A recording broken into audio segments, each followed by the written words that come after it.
I snatched my hand back as my fingers grazed something sharp. My thumb caressed my forefinger, inspecting it for injury. After finding only a red stain on my skin, I tugged at the envelopes piled high on the back seat of the car. Don't forget to like, share, and subscribe for more inspiring stories. My black sneakers kicked at the empty whiskey bottles filling the footwells, searching for a place to throw the stack of unopened bills and letters stamped with final notice that I glanced over my shoulder into the trunk of the SUV.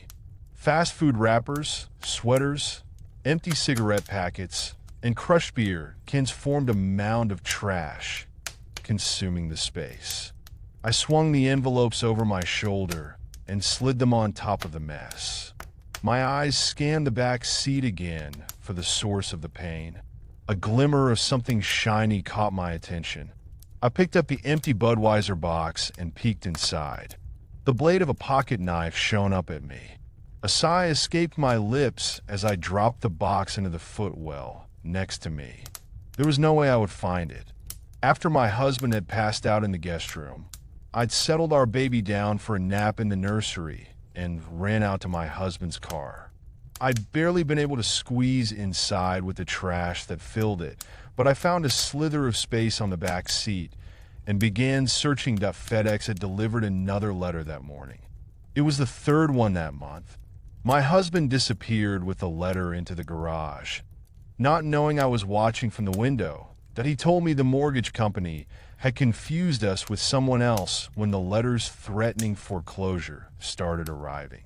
My name wasn't on the title of the house, so the mortgage company wouldn't tell me anything.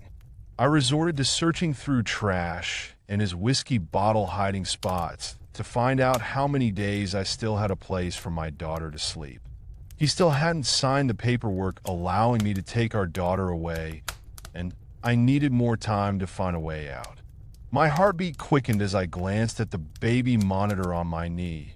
The screen split between the nursery and the guest room, where I'd hidden a second camera on a shelf. I couldn't risk him catching me. Both rooms were still. A brown envelope tucked into the pocket of the chair in front of me caught my eye. I reached out and tugged it. Whiskey bottles jumped out from the pocket and fell to my feet as I pulled the envelope towards me. My forehead creased at the sight of it. It wasn't the envelope FedEx delivered, and a glance in the opening showed it had nothing inside, that my temples pulsed. I reached up to massage them with my fingers, wishing for the ache to stop. My eyes flickered back to the chair pocket I'd just unsettled. The white cap caught my attention first, followed by the orange neck of the bottle. It balanced just inside the pocket, screaming for my attention. My fingers grasped it and spun it around. A shudder ran through my body as I stared at my name printed on the side of the prescription pill bottle. Instantly, I knew what it was. The day we came home from the hospital with a new baby, I'd been prescribed 3 medications as a result of my C-section, which my husband went to the pharmacy to fill. When he returned, he only handed me 2 of the medications. He said the last one wasn't available and he would stop by the following day to fill it. He never did. My heavy breath echoed in my ears as I read the text under my name, oxycodone. Slowly, I leaned into the seat, allowing the tension in my limbs to dissolve. My eyes didn't leave the empty bottle. The words didn't disappear or change the longer I looked at them. They stood there, mocking me. How could I have been so stupid? Why didn't I realize what he'd done? I twisted the bottle, finding the date I was discharged from the hospital on the side. My eyes felt heavy with sadness that my husband had taken my pain medication. The pain medication I was prescribed after having our child. A muffled cry escaped from the baby monitor. I looked down at the left side of the screen to see my daughter roll over in her crib before falling silent once more. The right side of the screen showed my husband sleeping soundly. My nose crinkled in disgust. Rage crept through my body, reaching every part of me. Forgetting the envelope, I slammed my body against the inside of the car door, bashing it open.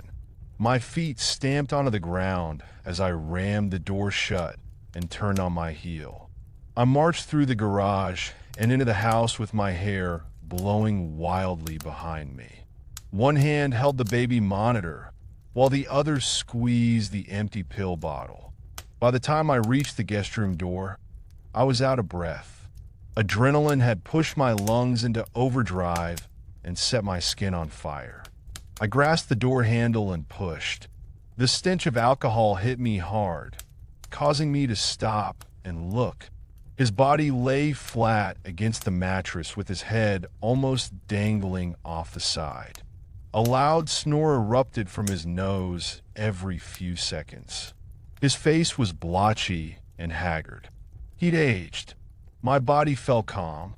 The adrenaline, rage, and sadness disappeared in an instant. As my eyelashes fluttered, blinking hard at the sight before me, I stepped backward and slowly closed the door. After staring at the closed door for a few seconds, I turned and walked away. He'd only lie. He'd tell me I was crazy. He'd punish me for discovering his crime. Why put myself through it? What was the point? I crossed the hallway and entered our bedroom. A vase of artificial white flowers sat on the dresser. Swallowing hard, I approached and pressed the bottle into the vase, hearing it clink when it reached the bottom. The bottle stayed there for 3 months until I left. I put it in my suitcase before leaving for the airport.